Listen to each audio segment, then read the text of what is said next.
From the OU TV Broadcast Center in Los Angeles, California, this is Brief News Brief, a brief look at today's trending news topics. Proudly combating the thought police since 2016, here's your host, James Heaney. I'm James Heaney, and this is your Brief News Briefing. Happy Halloween! President Trump complained today about the greatest witch hunt in American history. Witches, ghouls, goblins, and Democrats make for a spooktacular Halloween. While it might not be a Brexit Halloween, it was certainly an impeachment Halloween. The president's comments came moments after a deeply divided House passed a resolution, largely along party lines, defining the parameters of the next phase of the impeachment inquiry. Steve Scalise called it a Soviet-style impeachment. So what really happened here? Well, Trump snuffed out the Mueller report in the spring with the help of Bill Barr, and then he was like, I got away with it. So in July, when some gnarly shit went down with U.S. policy towards the Ukraine, Trump thought to himself, what are they gonna do about it? Well, this is what they're gonna do about it. Today, Timothy Morrison, a deputy to John Bolton when he served as President Trump's national security advisor, is expected to shed light in a closed-door deposition on Trump's efforts to press Ukrainian President Zelensky to investigate former Vice President Joe Biden and his son Hunter Biden. The quid pro quo. Yet another witness is coming forward. This guy even resigned last night. His testimony was sought because of his proximity to the critical White House decisions. House Democrats cast the move as a historic one that is far bigger than Trump. House Intelligence Committee Chairman Adam Schiff said, "We take no joy in having to move down this road, but neither do we shrink away from it." Yesterday, Twitter confirmed that the tech giant will no longer accept political or advocacy advertising of any kind on its platform. The announcement came from Twitter CEO Jack Dorsey in a series of tweets. Tech companies have come under fire as of late for policies around how they police political ads.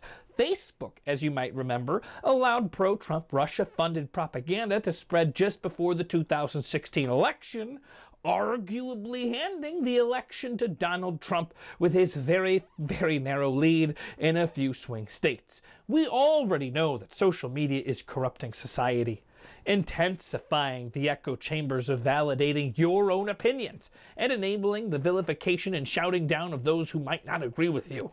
Don't lie to me. I do it too.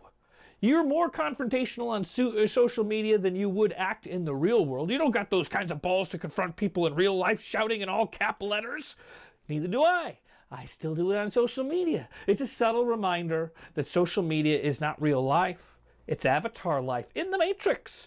This mind control is all exasperated with the added factor of paid political ads, which may or may not be truthful.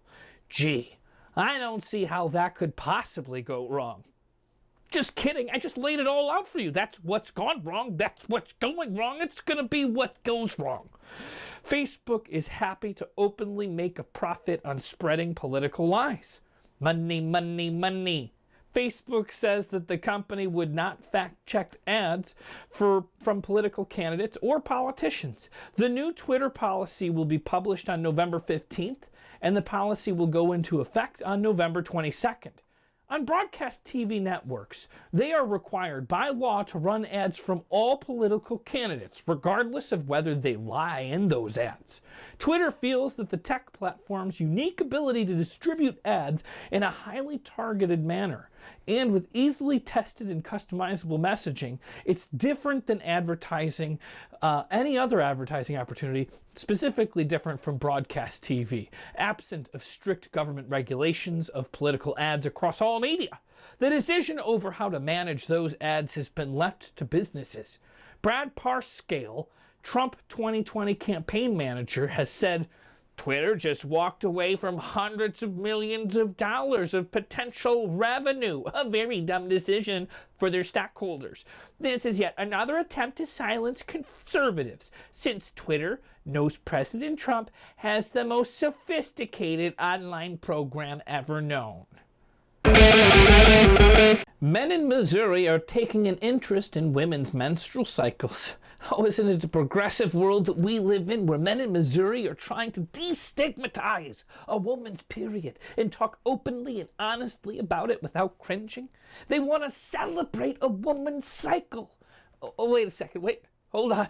I'm being told I'm wrong. I've incorrectly interpreted this. Missouri's top health official said Tuesday that the state monitored detailed information, personal information, about Planned Parenthood patients. Oh, yikes. Gross.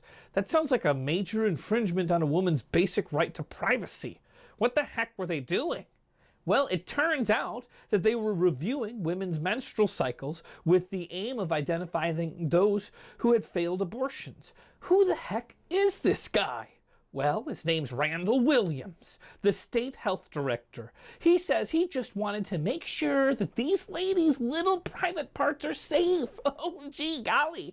What would the women who are patients of the only Planned Parenthood left in Missouri do if good old Randall Williams wasn't there looking out for their vajayjays, monitoring their menstrual cycles? Well, it turns out this is a bloody Halloween story after all. Critics are calling for an investigation by the governor of Williams, and they're demanding his resignation. Worse yet, this all came out because there is a hearing going on right now to shut down this Planned Parenthood, which is, like I said, the only one left in the state. And since Planned Parenthood is so busy fighting the front lines for women's basic legal health care rights, it's also the only place in the entire state a woman in Missouri can get an abortion. Really? With a big city like St. Louis there's only one city to get an abortion. Apparently, yes, that is the case. Williams said that he had a state health inspector review information that included dates of abortions, ages of fetuses, and tracking up to following appointments to the date of each patient's last period. Fucking gross, William. Stay out of ladies' beeswax. The governor's office did not immediately respond to a request for comment. In fact, the governor signed a restrictive law this year that banned abortions after the 8th week of pregnancy. The law was blocked by a federal court. The tracking of women's periods sounds a lot like China's practice when they limited families to one child to control population growth. The Chinese government kept details about women's contraceptive use and whether people were sterilized, pregnant, married, or single. When the government officials are monitoring your reproductive behavior, you know that we are stepping ever closer to a totalitarian regime. Here's an idea. Get a few more Planned Parenthood set up in Missouri. Perhaps the additional reinforcements will help with any complications that are coming from abortions. One abortion clinic for an entire state? It sounds like pretty obvious answer for your concern about women's health, Randall Williams. Add some more goddamn clinics and doctors for the women of Missouri.